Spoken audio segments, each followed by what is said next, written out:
Kemudian untuk berbagai mekanisme gaji dan yang lain-lain itu kita selesaikan. Jadi tetap itu adalah di dalam APBN, tidak perlu melakukan APBN perubahan. Itu mungkin untuk yang sifatnya headline karena Anda semuanya menanyakan hal yang cukup besar. Namun sebelumnya kepada Bapak dan Ibu yang baru bergabung di channel ini atau yang belum mendukung channel ini, mohon bantuannya Bapak Ibu sekalian untuk mendukung channel ini dengan cara subscribe dan aktifkan loncengnya untuk mendapatkan informasi-informasi terbaru dari channel Profesi Guru. Mungkin untuk beberapa pertanyaan headline seperti tadi APBN perubahan, kita di dalam Undang-Undang APBN 2025 belum mulai udah ditanyain perubahan.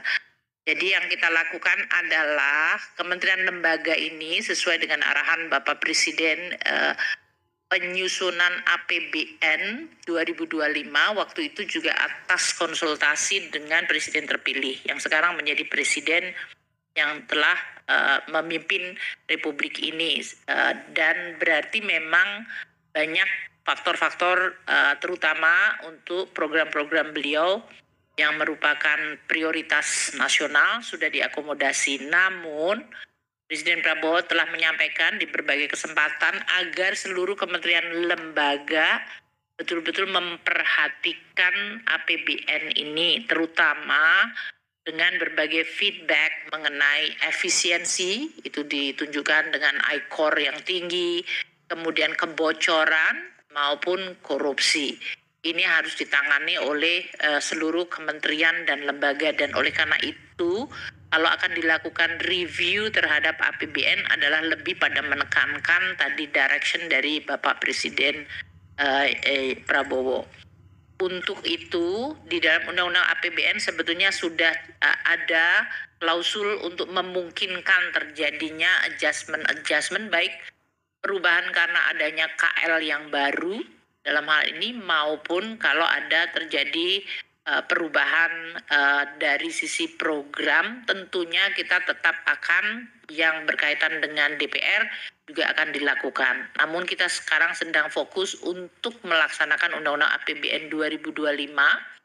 Tadi telah disampaikan oleh Wamenswa bahwa penyerahan DIPA mungkin dilakukan pada awal Desember dan sesuai dengan Undang-Undang APBN untuk Perpres DIPA tetap akan dilakukan akhir November ini. Jadi dalam 3 minggu ke depan kita akan sangat-sangat sibuk untuk bekerja bersama seluruh kementerian lembaga dan Bappenas untuk bisa menerjemahkan APBN 2025 dalam bentuk dokumen Perpres rincian daftar dari perincian anggaran per kementerian lembaga.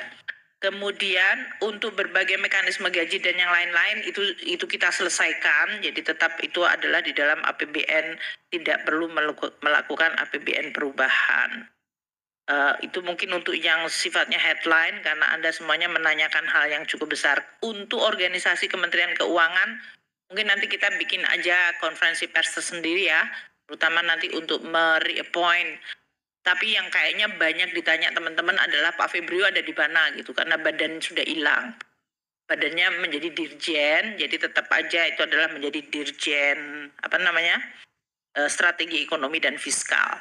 Kenapa kok diubah dari badan menjadi dirjen? Karena nomenklatur menurut Menpan RB, kalau badan itu nggak bikin policy, padahal Pak Febrio itu bikin policy banyak banget. Jadi akhirnya diubah menjadi Direktorat Jenderal. Kemudian yang satu juga lebih untuk memperkuat peranan Kemenku yang sebagai sekretaris KSSK dari sisi sektor keuangan dan terutama untuk internasional juga. Itu mungkin untuk summary ringkasnya, tapi nanti kami akan sampaikan secara lebih detail. Ada juga pertanyaan mengenai pembagian tugas dari 3 wakil menteri. Kita menggunakan organisasi yang sifatnya matriks dan prinsipal. Jadi basically walaupun masing-masing wamen punya prinsipal yang akan dipegang, tapi karena kita melayani banyak sekali kementerian lembaga, tadi ada yang juga bertanya Kementerian Keuangan tidak lagi di bawah Kemenko Perekonomian tapi langsung di bawah Presiden. Pada dasarnya kami ini tentu dengan Presiden itu langsung, namun kami itu juga bekerja mendukung seluruh Menko dan Menteri-Menteri. Jadi Kementerian Keuangan itu sebetulnya pembantu seluruhnya. Nah hanya oleh karena itu tidak menjadi eksklusif di salah satu kementerian atau koordinator.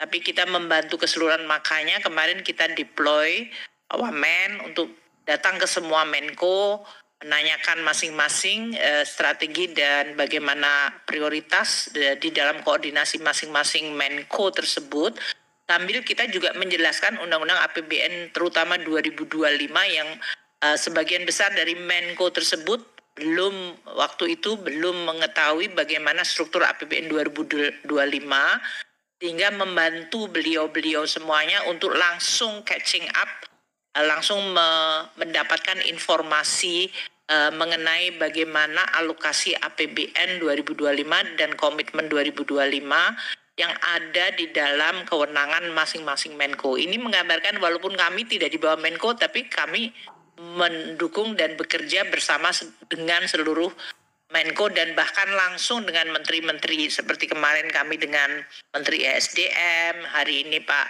Tua dengan Menteri Pertanian karena ketahanan pangan menjadi priority. Kita juga kemarin menerima Menteri Pertahanan dan juga berbagai kementerian-kementerian yang memang menjadi perhatian Bapak Presiden. Jadi mungkin tidak menjadi persoalan mengenai di mana letaknya Kementerian Keuangan. Kami siap untuk membantu seluruh kabinet dan tentu langsung dari Bapak Presiden sendiri.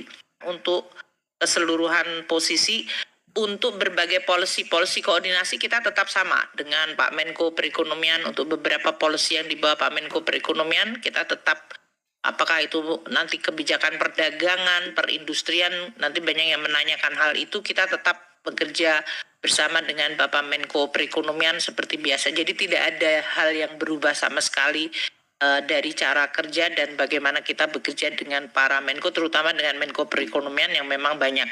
Ada juga tadi mengenai DEN, kita juga tetap berhubungan dengan Pak Luhut dan tim DEN. Kemarin waktu Presiden menerima, kami juga termasuk menteri yang diminta untuk mendampingi Presiden. Jadi dalam hal ini kita terus akan membantu dan bekerja bersama dengan seluruh kabinet di bawah Presiden dan Wakil Presiden. Dalam 2 bulan ini ya, November, Desember, tentu kita fokus untuk terus mengawal APBN 2024 dengan begitu banyaknya dinamika yang terjadi, baik dari sisi global dan di dalam negeri sendiri. Dengan adanya kabinet baru, kita juga terus meningkatkan kinerja dan kerja Kementerian Keuangan untuk mengawal APBN, tapi juga mendukung kabinet yang beberapa mengalami perubahan dari sisi nomenklatur maupun organisasinya. Sehingga kita juga terus sibuk untuk bekerja bersama dengan teman-teman kabinet yang lain agar 2024 bisa diselesaikan dan nanti juga harus dilaporkan. Pada prinsipnya yang dikatakan oleh Pak Wamensua tadi adalah untuk akuntabilitas APBN 2024, para kementerian dan menteri yang baru ini nanti bekerja bersama, terutama yang mengalami perubahan, yaitu tadi dipecah. Mereka masih di dalam proses keuangan negaranya, akan tetap ada yang disebut kementerian lembaga yang mengampu atau yang menjadi koordinator, sehingga penggunaan anggarannya tetap bisa dipertanggungjawabkan.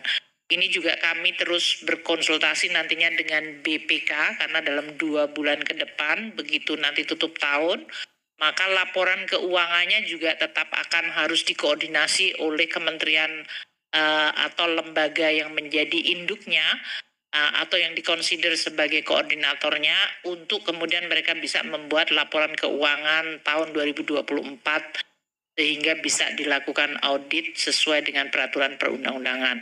Jadi banyak sekali pekerjaan yang harus dilakukan, mungkin tidak bisa menjadi headline atau tidak berpotensi jadi headline, tapi itu banyak sekali kerjaannya.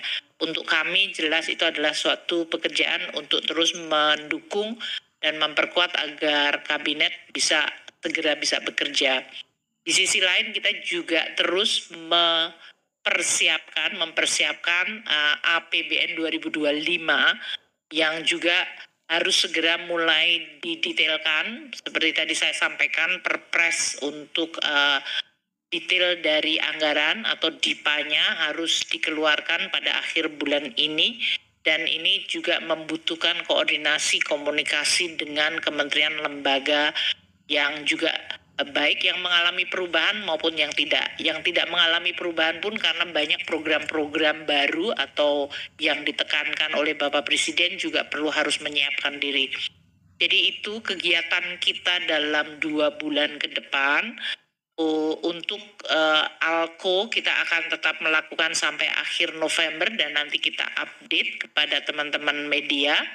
Dan untuk akhir tutup tahun nanti juga kita akan sampaikan bagaimana kita akan menjelaskan kepada media.